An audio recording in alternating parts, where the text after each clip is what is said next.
ዙር ካደረግን በኋላ ጀርባዬን ሰጥቼ ስተኛ ቀስቀሳ እንደገና እንድገም ብትለኝ ምን ያክል ደስ ባለኝ አለ።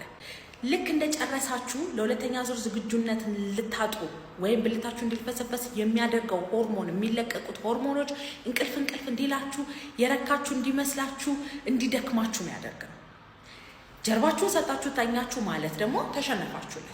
ብዙ ነገሮች ደግሞ በምንድን ነው የሚስተካከሉት መሰላችሁ? ልምምድ። እንቅልፍ መጣ አይደል? አትተኛ። ደከማ አይደል? ቀጥል። የግንኙነትን ድባብ ማስቀጠል። ከዛ በኋላ የተልፈሰፈሰው ብልት ሰዓቱን ጠብቆ እንደ እድሜያችሁ ብልታችሁ ተመልሶ ከፍ ይላል።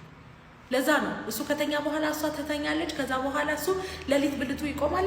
ተኝታለች እሷ። ታገሱት፣ ተመልሶ ይመጣል። ስለዚህ 2-3 ዙር ግንኙነታችሁን አድርጋችሁ መተኛት። ግን ግንኙነቱን ድባቡን አስቀጥላችሁት ብልታችሁ አልቆም ካለ፣ ሰዓት ሰጣችሁት አልቆም ካለ፣ በጣም ከረዘመባችሁ መታችሁ ሆርሞናችሁ ላይ ያለውን ነገር ደም ስር ላይ ካለ ችግር መታችሁ ቼክ መደረግ ትችላላችሁ። በማንኛውም ስንፈተ ወሲብ መታከም ከፈለጋችሁ ባዮ ላይ ባለው ስልክ ቁጥር ደውላችሁ ቀጠሮ ማስያዝ ትችላላችሁ። በሬ ሁልጊዜ ክፍት ነው። በየጊዜው አንድ አይነት የሆነ ግንኙነት ማድረግ ለስንፈተ ወሲብ ይዳርገናል ወይ? ወንዶች በተለይ ከትዳር በኋላ የግንኙነት ነገራቸው እየጣፈጠ ካልሆነ ወይም ደግሞ የተለያዩ ነገሮችን መሞከር ካልቻችሁ የመሰላቸት ነገር ሊመጣ ይችላል። 60% የሚሆኑ ስንፈተ ወሲቦች ስለ ልቦናዊ ናቸው። ወንዶች በግንኙነት ህይወታቸው አዳዲስ ነገሮችን መሞከር ማውራት ይፈልጋሉ። ስለዚህ ያንን ነገር በትዳር ውስጥ ማለማመድ መቻል አለብን። ካልሆነ ግንኙነት እየተሰላቸው የሚመጣ ነገር ነው። በተለይ ደግሞ ሁለተኛ ዙር ግንኙነት ከትዳር በኋላ እረ የተለመደ ነገር አይደለም ዶክተር ምናምን ብሎ የሚለኝ ሰው ብዙ ነው። ኃላፊነቶች አሉ፣ ልጆች አሉ እና በዛ መቅጠን የሚመጣው ስትረስ የሚመጣው ድካም አለ። ግን የግንኙነት ድባቡን የመቀየር አይነት ፖቴንሻል ካላችሁ ከባለቤታችሁ ተነጋግራችሁ ያንን ነገር ለማስተካከል ብዙ አይነት እድሎች አሉ። የተለያዩ ነገሮች ሞክሩ። አንተ እያስደሰትኩ ነው ወይ? አንቺ እያስደሰትኩሽ ነው ወይ? እንዴት አድርገው ሌላ ነገር እንሞክር፣ እስቲ ምን አይነት ነገር እንሞክር ብላችሁ ማውራትን እና ሌሎችን ነገሮችን ኤክስፔሪንስ ማድረግ፣ ቦታ መቀየር፣ ፖዚሽን መቀየር፣ ለግንኙነት የሚያነሳሳቸውን ነገር መቀየር፣ የምታወሩትን ነገር መቀየር፣ እንደዚህ አይነት ነገርን የግንኙነት ህይወትን እየጣፈጠ እንዳይሰለች የሚያደርገው ነገር ነው። ቢቀር ስነ ልቦናዊ የሆኑ ስንፈተ ወሲቦች ሊያመጣ ይችላል። ምንም ያክል ደግሞ ፖዚሽን ብትቀያየር፣ ምንም ያክል ነገሮችን ብታስተካከል ደግሞ ማይስተካከሉ ስንፈተ ወሲቦች አሉ። ባይተወይ እሱ በግንኙነት መሰላቸት ሳይሆን አካላዊ በሆኑ ነገሮች ነው የመጡት። ጠዋት ብልት ማይቆም ከሆነ በየግንኙነቱ ቶሎ የምትጨርስ ከሆነ የዛኔ ነርቭ ላይ፣ ሆርሞን ላይ፣ ጡንቻ ላይ፣ ደም ስር ላይ ያሉ ችግሮች አሉ። መታከም ትችላለህ። በማንኛውም ስንፈተ ወሲብ መታከም ከፈለጋችሁ ባዮ ላይ ባለው ስልክ ቁጥር ደውላችሁ ቀጠሮ ማስያዝ ትችላላችሁ። በሬ ሁልጊዜ ክፍት ነው። ብልታችሁ ሹክ ብሎ ነው አልቆመም ማለት የሚጀምረው። ምክንያቱም አብዛኞቹ ሰዎች የብልት አለመቆም ችግር መጀመሪያ ሲጀምር ምልክቶቹ ስለማያውቋቸው፣ መጀመሪያ ፍላጎታችሁ እያነሰ ይመጣል። ግንኙነት እጅ እያላችሁ ይመጣል። ከዛ በኋላ ቀስ ብሎ የመጀመሪያ ዙር ጥሩ ያገለግላችኋል። ከዛ ሁለተኛ ዙር እምቢ ማለት ይጀምራል። ሰዓት ማርፈድ ይጀምራል። ታገሉኝ፣ በጣም ብዙ ነገር ያስፈልገኛል ለመቆም ማለት ይጀምራል። ከዛ በኋላ የመጀመሪያ ዙርም ወይ ጠንካሬ ሳይኖረው መቆም ይጀምራል፣ ወይም ደግሞ ልክ ቆመ ምናምን ብላችሁ ልገቡ ስትሉ ውርድ ይላል፣ ይልፈሰፈሳል። ጠዋት ላይ ደግሞ መጀመሪያ በሳምንት 3-4 ጠንክር ብሎ ይቆም ነበር። ከዛ በኋላ ጥንካሬ እያጣ ይመጣል። ከዛ በኋላ በሳምንት 1 ቀን፣ በ2 ሳምንት 1 ቀን እያለ የሚቆምበት ሰዓት እየቀነሰ ይመጣል። ከዛ በኋላ ድርግምግም ብሎ ይላል። ገና ፕሮሰሱ ላይ ያለ ገና ድርግምግም ብሎ ሳይጠፋ በፊት ህክምና መጀመር የህክምናውን ሰክሰስ በጣም ከፍ ያደርገዋል። እነዚህ ምልክቶች እያያችሁ ከሆነ መታችሁ ተመርምራችሁ ህክምና እናስጀምራችሁ። በማንኛውም ስንፈተ ወሲብ መታከም ከፈለጋችሁ ባዮ ላይ ባለው ስልክ ቁጥር ደውላችሁ ቀጠሮ ማስያዝ ትችላላችሁ። በሬ ሁልጊዜ ክፍት ነው። ሚስታችሁን የምትፈሩ ከሆነ ብልት ላይቆም ይችላል። የዛን ቀን ተጣልታችሁ የሆነ ጥፋት አጥፍታችሁ ኦር ደግሞ አዲስ ሚስት ጠብሳችሁ የምትፈሯት ከሆነ ብልት ላይቆም ይችላል። ለምን እንደሆነ ላስረዳችሁ። ሰውነታችሁ አደጋ ደርሶባችሁ ይሁን ሴት ፈርታችሁ ለይቶ አያውቅም። አድሬናሊን የምትባል ሆርሞን ትመረታለች። ይሄ ደግሞ ህይወታችሁን ለማዳን ስለሆነ ደም ዝውውር ወደ ጭንቅላት ፎከስ እንድታረጉ፣ ወደ ጡንቻ ጸብ ካስፈለገ ብሎ ደም ዝውውሮችን ወደዛ ነው የሚያሰራጨው። በዚህ ምክንያት ብልት ደግሞ በቂ ደም ዝውውር አታገኝም። ብልት ላይቆም ይችላል። አዲስ ሚስት ጠብሳችሁ ከሆነ እና በዛ ምክንያት ከሆነ ፍርሃቱ 6 ወር ምናምን ስጡት። የዛኔ ኮምፈርተብል ስለምትሆኑ ሊስተካከል ይችላል። ኦር ደግሞ ትዳር ውስጥ ጸብ እየበዛ ከሆነ ያንን ጸብ ማስተካከል ያስፈልጋል። ምክንያቱም በግንኙነት ፐርፎርም አለማድረጋችሁና ጸቡ የትኛውን ያባብስ ስለማይታወቅ የበለጠ ጭንቀት ውስጥ ትገባላችሁ። ፐርፎርማንሳችሁ ዲክላይን ሊያደርግ ይችላል። ከዛ ውጭ ግን ከጸብም ከምንም ውጪ ብልት መቆም ላይ ችግር አለ የምትሉ ከሆነ ሆርሞን ነው፣ ደም ዝውውር ነው፣ ነርቭ ነው፣ ምንድነው ችግሩ የተፈጠረው ብላችሁ መታከምና መስተካከል ይችላል። እሺ በድጋሚ አስጠንቅቄ ያለው ከ18 ዓመት በታች ሆናችሁ ይሄን ቪዲዮ አሳልፉት። ነገር ግን ከዛ በላይ ሆናችሁ በግንኙነት ሰዓትም ሆነ ከግንኙነት በፊት ላይ የሴቷን የውጨኛውን የብልት ክፍል በምታሹበት ሰዓት ላይ እንዴት ማሸት እንዳለባችሁ አብዛኞቻችሁ ተሳሳታላችሁ። እንዴት እንደሆነ ልንገራችሁ። በመጀመሪያ የሴቷ ስሜት ተነሳሽነት ሳይኖረው ቀጥታ ወደዚህ አይገባም፣ ህመም ስላለው ማለት ነው። ስለዚህ መጀመሪያ ላይ ስሜቷን ማስተካከልና ስሜቷ እዛ ውስጥ እንድትሆን ማድረግ ይጠበቅባቸዋል። ከዚህ ተጨማሪ ቀጥታ ወደዛ ደግሞ አይገባም። መጀመሪያ ጎኑ ላይ ነው እያሻችሁ የምትሄዱት። ክሊቶሪያል ስቲሙሌሽን ስታደርጉ ጎኑ ላይ ብላችሁ ነው ከዛ ወደ መሃል የምትመጡት። ሶስተኛውና ዋነኛው ነገር ደግሞ አብዛኞቹ ሴቶች ይሄ ነገር እንዲጠሉት ከዚህ ተጨማሪ ህመም እንዲፈጥርባችሁ የሚያደርገው እናንተ እንዲህ እየተጫናችሁ እየተጨፈለቃችሁ የምታደርጉት ነገር አለ። ይሄ ነገር ስህተት የሆነ ነው። በተቻላችሁ አቅም በጣም ጀንትል ሆናችሁ ሶፍት ሆናችሁ ኮንሲስተንት መሆን አለበት። አካሄዳችሁ ፍጥነቱ ለራሱ በጣም በሚመጣጠን መልኩ መሆን አለበት። ከዛ በኋላ ከሷ ጋር ኮሚኒኬት ታደርጋላችሁ። ከፍ ልበልሽ፣ ዝቅ ልበልሽ፣ ላዙሮ ላፍጥነው፣ ልጨምር ልቀንስ የሚሉትን ነገሮች ኮሚኒኬት ማድረግ አለባችሁ። አንዴ ፓተርኑን ካገኛችሁ በኋላ በዛው ፓተርን ነው መቀጠል ያለባችሁ እንጂ እንዲህ የምትጨፈልቁ ከሆነ ያ ህመም እየፈጠረ ይመጣል። ከዚህ ተጨማሪ ደግሞ አንዳንዴ ደረቅ በሚሆንበት ሰዓት ላይ ቦታው ፍሪክሽን ስለሚኖረው ህመም ይፈጥርባታል። ስለዚህ በተቻላችሁ አቅም ወይ ወተር ቤዝድ የሆኑ ወይ ደግሞ ሲሊከን ቤዝድ የሆኑ ሉብሪካንቶች አሉ። እነሱን ተጠቅማችሁ ቦታው ላይ ካለሰለሳችሁ በኋላ ቀስ እያላችሁ ቅድመ ነገርኳችሁ መልኩ ስቲሙሌት ማድረግ ትችላላችሁ። ነገር ግን እንደዚህ የምትታገሉ ከሆነ እንዳጠቃላይ ያንን እንድጠላና በግንኙነቱም ደስተኛ እንዳትሆን ያደርጋታል። ስለዚህ ነገር ጥንቃቄ እንድታደርጉ ነው። በማንኛውም ስንፈተ ወሲብ መታከም ለምትፈልጉ ባይሌ ስልክ ያለ ደውላችሁ ቀጠሮ ማስያዝ ትችላላችሁ። መልካም ምሽት። ሴት ጋር እየተሳሳማችሁ ወይም ደግሞ የግንኙነት ፍላጎታችሁ ከፍ ሲል ከብልት የሚወጣው ውሃ የሆነ ፈሳሽ አለ። ይሄ ቅድመ ፈሳሽ የምንለው ነው። ቶሎ መጨረስ አይደለም፣ ስንፈተ ወሲብ አይደለም፣ ተፈጥሯዊ ነው። ሴት ልጅ ለግንኙነት ፍላጎቷ ሲጨምር እርጥበት ይኖራታል። ወንዶችም አንድ አይነት ሲስተም ነው ያለው። የእናንተ ፈሳሽ ምንድነው የሚያደርገው? ያንን ትቦ የማጣራት ስራ፣ አሲዲቲውን የመቀነስ ስፐርሞቹ ጤነኛ ሆነው እንዲያልፉ እንደ ማለስለሻ ነው የሚቆጠረው። ይሄ ቅድመ ፈሳሽ የተቀመጠ የፈሳሽ ሊሚት የለውም። ማለትም ከዚህ በላይ ከሆነ በሽታ ነው የሚባል ነገር የለም። ፍላጎታችሁ ከፍ ካለ፣ ቴስቶስትሮናችሁ ከፍ ካለ፣ ግንኙነት ካረጋችሁ ከቆያችሁ ሊጨምር ይችላል። ይሄ ቅድመ ፈሳሽ ችግር አለ የሚባለው መጥፎ ጠረን ካለው፣ ማሳከክ ካለ፣ ቁስል ካለ፣ ከለር ከቀየረ የዛኔ ኢሹ ሊሆን ይችላል። ግን ከዚህ በላይ ነው የኔ ፈሳሽ የሚለው ነገር ሊያሳቅቃችሁ የሚገባ ነገር አይደለም። ሴቶች ከወለዱ በኋላ ለግንኙነት ያላቸው ፍላጎት እየቀነሰ ይመጣል። ይሄ ነገር ብዙ ጊዜ ትዳር ላይ ጫና እንደዚህ አይነት ነገር ይፈጥራልና አንደኛ ለምንድን ነው ይሄ ነገር የሚፈጠረው የሚለው፣ ሁለተኛው ደግሞ ምን ማድረግ ትችላላችሁ የሚለውን ነገር ግልጽ አድርጌ ልንገራችሁ። የመጀመሪያው ለምንድን ነው የሚፈጠረው የሚለው፣ ብዙ ጊዜ ከወለዱ በኋላ የሆርሞን ለውጥ ይኖራል።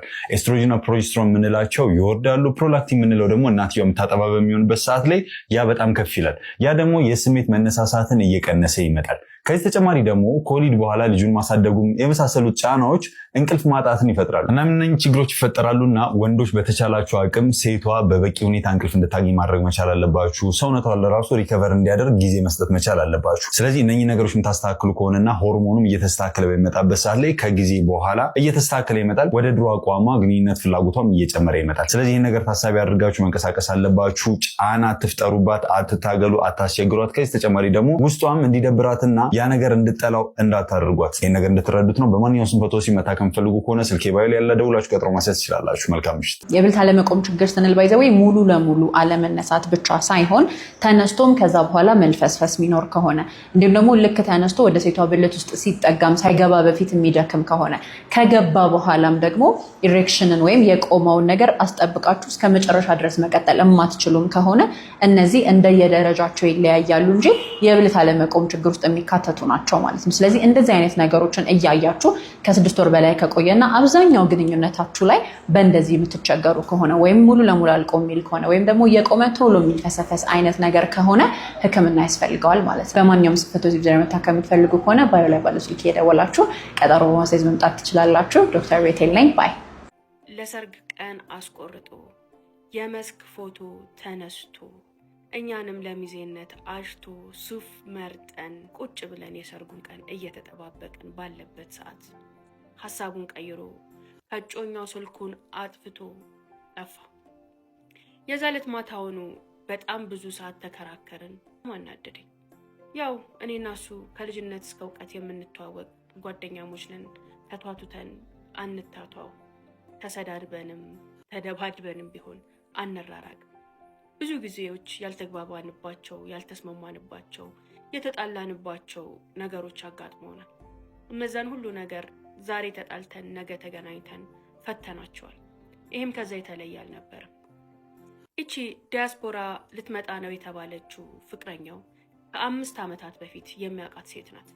ሶሻል ሚዲያ ላይ ተዋውቀው በጥሩ ሁኔታ ያወሩና ይነጋገሩ ነበር።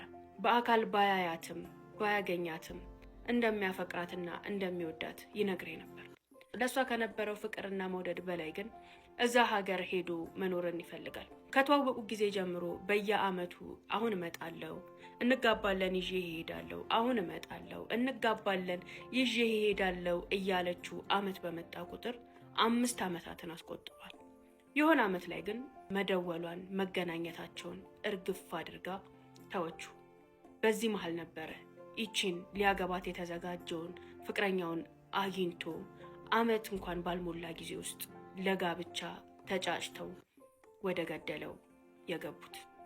ታዲያ ዛሬ ሁሉን ነገር ጨርሶ ሊያገባ አንድ ሐሙስ ሲቀረው ዲያስፖራ ተብዬዋ ሴትዮ ድምጿን ካጠፋችበት አቧራዋን አራግፋ ተነስታ መጣውልህ፣ አለሁልህ፣ ጠብቀኝ፣ አግብቼ ይዤ ወደምኖርበት ሀገር እበራለሁ ብላ ሰፕራይዝ ስታደርገው ሁለተኛዋ ሴት ላይ ወሰነባት ማለት ነው።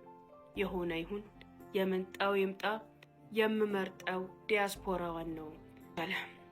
ሀውለት ምን ብዬ ልነግራት እንደምችል ለዚህ ሴት በጣም ግራ ገባኝ። ማታውን አናግሬው ደውልልሻለሁ ብያት ነበር።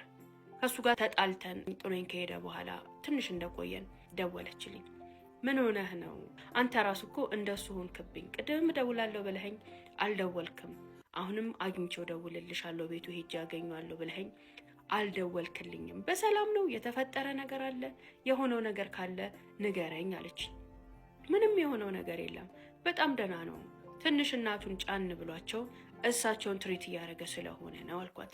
ወይኔ ልምጣ ሊያቸው፣ ነገ ልምጣ ቤት፣ እንዴት ላድርግ፣ ምን ልሁን ብላ በቃ ተርበተበተች።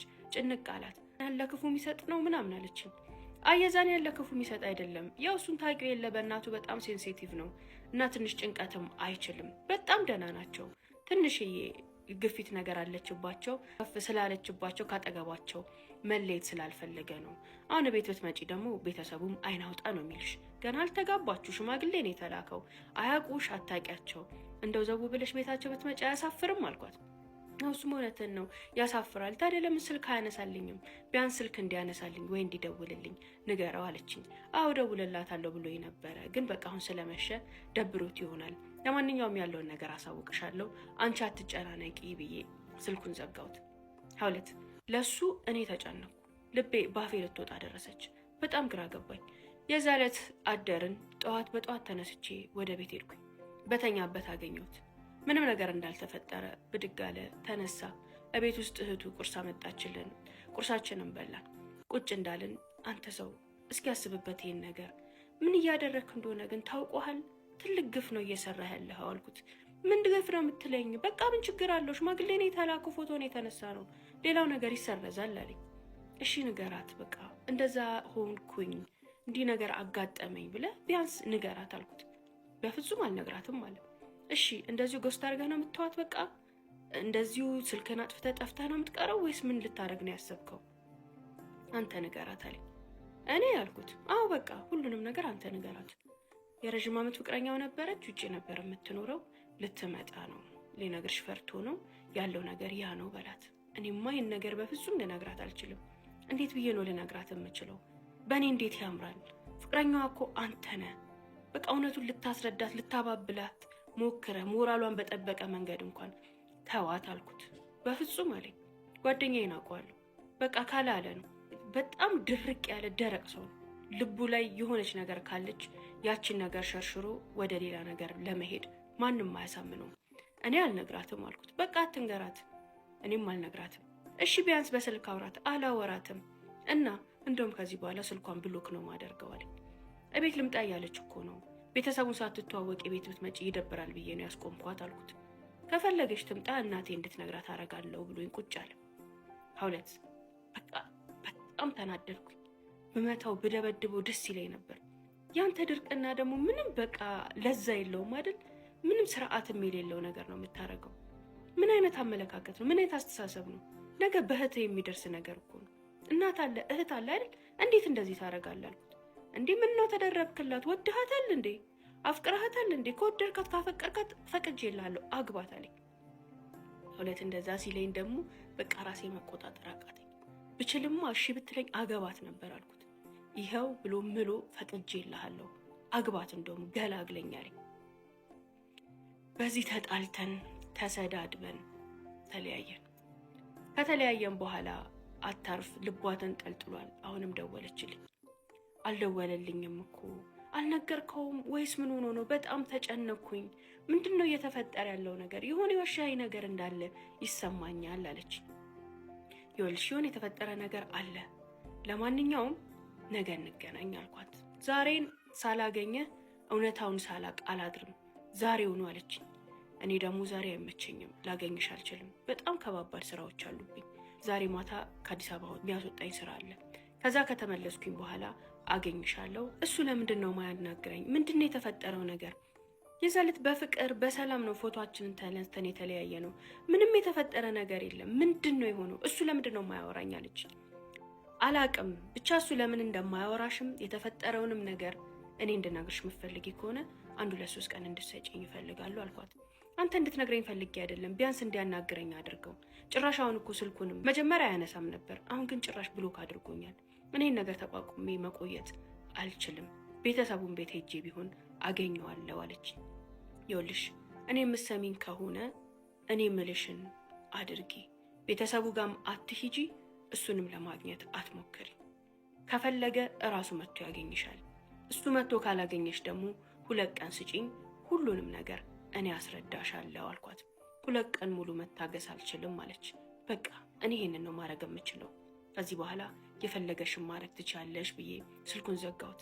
ምናልባት በእነዚህ 2 ቀናቶች ውስጥ አስቦ አውጥቶ አውርዶ ምን ያህል ደረቅና ራስ ወዳድ እንደሆነ ባቅም ሀሳቡን ከቀየረ ብዬ ነበር። ሀውለት እሷ ግን አልቻለችም። አይኗን አፍጣ እቤቱ ድረስ እናቱ ጋር ሄደች። እናቱ ጋር ስትሄድ እናቱ ደግሞ ጣጣ የላቸውም። ከልጃቸው ቃል ልጃቸው ካላቸው ነገር ወደ ኋላም ወደፊትም የሚሉት ነገር የለም። ልክ ሲያዩት ያጨሽ ሚስቱ ነሽ ልትጋቡ ያላችሁት ይሏታል። አዎ ትላቸዋለች። ወይ ልጄ እኮ በጣም የሚወዳት ዲያስፖራ ፍቅረኛ ነበረችው። እሷ ስትመጣ እኮ አንቺ ጋር የነበረውን ሀሳብ ተወው። እኔ እንደው አንቺን ቢያገባ ደስ ይለኝ ነበር። እሱ ግን ውጭ መሄድ ፈለገና ወደ እሷ አዘነበለ። የጓደኛዬ እናት ሲጀመር ማግባቱንም አልደገፉትም ነበር። ገና ልጅ ነህ ስራ እስኪ ምን ያሯሩጣል ትዳር ወንድ ልጅ አይደለም ገና ልጅ ነህ እያሉ ነበር የሚጨቀጭቁት። ትንሽ እንዲሰራና ቤተሰቡንም ራሱንም እንዲለውጥ ይፈልጋሉ። ከዛም ሞራሏንም ስሜቷንም ባልጠበቀ መንገድ አናገሯት። ያው እሷን ትቼ እሷን ላገባ ነው አለኝ። እንደዛ ነው ያለኝ። ከመጣችም እንደዚህ ብለሽ ንገሪያት አለኝ። አይዞሽ ወላድ በድባብ ትሄድ፣ ከሱ የተሻሉ ምን የመሳሰሉ ወንዶች አሉ፣ መርጠሽ አንዱን ታገቢያለሽ፣ ምንም እንዳትጨነቅ ይሏታል። አውለት በዛ ሰዓት ሴት ነሽ መቼስ።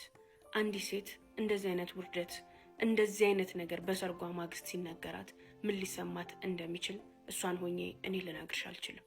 አንቺ ግን እሷ ቦታ ላይ ሆነሽ እሷ ጫማ ላይ ቆመሽ ያንን ሀዘንና ያንን ድንጋጤ ፊት ልታረጊው ትቻለሽ። ማመን አልቻልኩም ማለች ስትነግረኝ። ማዘር እየቀለዱ ነው ወይስ ምንድን ነው? ሽማግሌ እኮ ልኳል። የዛሬ የዚህን ቀን እኮ ልንጋባ ቤተሰቦቼ እየደገሱ ነው። አዳራሽ ተከራይተናል። እዩት፣ የመስክ ፎቶም ተነስተናል። እንደዚህ አይነት ፍቅረኛ እንዳለው ከ1 ዓመት በላይ ከኔ ጋር አብሮ ሲቆይ አልነገረኝም። አሁን እያሉኝ ያለው ነገር እውነት ነው ወይስ ምንድን ነው አልኳቸው አለች። ከት ብለው ስቀው ይኸውልሽ ልጄ ካንቺ ነጥደኝ፣ እውነቴን ነው። ወንድ ልጅ አይደል እንዴ? ወንድ ልጅ ምኑ ይጨበጣል ምኑ ይያዛል ብለሽ ነው? በዋል ፈሰስ እኮ ነው። ወደ ነፈሰበት ወደ ሞቀበት ነው የሚሄደው። አይዞሽ